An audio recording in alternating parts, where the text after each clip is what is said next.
सहमति के रास्ता दिलाया जाना संभव नहीं है। कार्गो लेखपाल की रिपोर्ट आई है, हमारे तहसीलदार हम लोगों की पावर नहीं होती है। रेवेन्यू कोड सेक्शन 25-26 आपको कोई अधिकार देती है? हाँ मुझे मालूम है ना? डाटा संख्या 574 है। ये 2 हेक्टेयर का रकबा है, बहुत बड़ा रकबा है, ठीक है ना। ये भूमिधरी है, ठीक है। और वहाँ कोई भी रास्ते में शासकीय धन जैसे ब्लॉक से खर्च होता या खंजा बिछा होता, मट्टी पट्टी होती सरकार की, तो किसी को भी रास्ता रोके जाने का अधिकार नहीं। दोनों पक्षों में सहमति थी, तो घास पर लोग जा रहे थे, पेड़ पौधे से जा रहे थे, लोग सहमति थी। कुछ लोगों का मकान बन गया और उस व्यक्ति ने रास्ता रोक दिया है। ठीक, ये बिना सहमति के रास्ता दिलाया जाना संभव नहीं है। कार्गो लेखपाल की रिपोर्ट आई है, हमारे तहसीलदार भी हैं। कुछ भी नहीं है, मतलब घाटा है, बड़ा सा घाटा 2.602 हेक्टेयर का है। अब उसमें बंटवारा होता और आप लोग जिसका भी है सामर्थ्य से निकाले होते, बना होता, वही बात है। क्योंकि हम लोग संक्रमणी में हम लोगों की पावर नहीं होती है। रेवेन्यू कोड सेक्शन 25-26 आपको कोई अधिकार देती है? हाँ मुझे मालूम है ना? तहसीलदार को अधिकार है इसमें।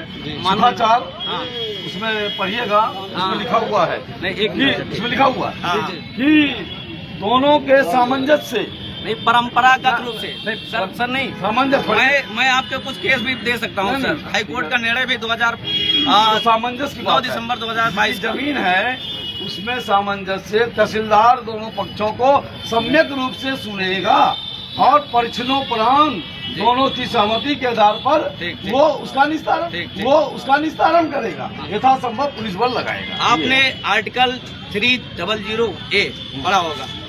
अगर सार्वजनिक कारणों की वजह से कोई व्यवधान है तो निजी संपत्ति को सरकार अधिग्रहण कर सकती है, समझ रहे हैं सर।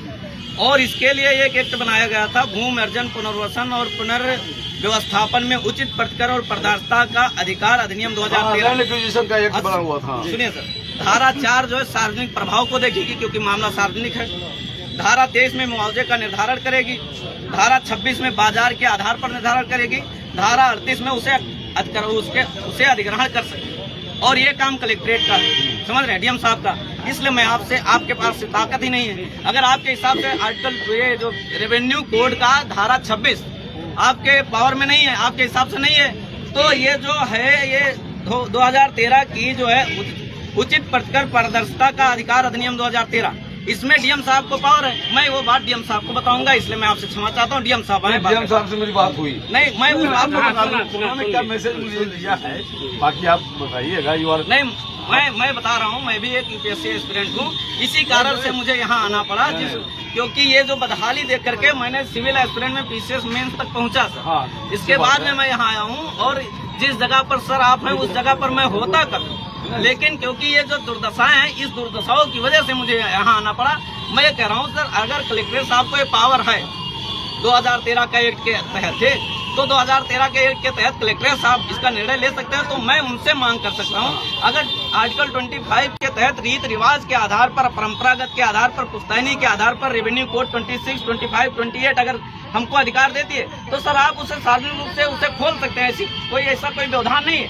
दूसरी बात यह है कि वहाँ पर 40 बीघा का जमीन है, लगभग देखने में आता है 25-30 बीघा उसका रकबा है, उसे रकबा का निकाल दिया जाए। 2.5 बीघा, ऐसा मुझे जो जानकारी मिली है, 2.5 बीघे जो है वहाँ पर जो आ रहा है ग्राम समाज में ही रास्ता निकाली जा सकती। लेकिन सर आर्टिकल 21 क्लास D ये हमें जो है गरिमापूर्ण जीवन का अधिकार देता है। सर आपको ये भी पता है, अगर गरिमापूर्ण जीवन का अधिकार देता है तो सर ये जो है ये भारत के नागरिक है। भारत का उद्देश्य क्या कहती है? हम भारत के लोग भारत को एक प्रबुद्ध संपन्न समाजवादी पंथ निरपेक्ष लोकतंत्रात्मक राष्ट्र बनाने, व्यक्ति की गरिमा, व्यक्ति की आजादी सर देता है। तो क्या इनको नहीं जीने का अधिकार है? सर आप बताइए।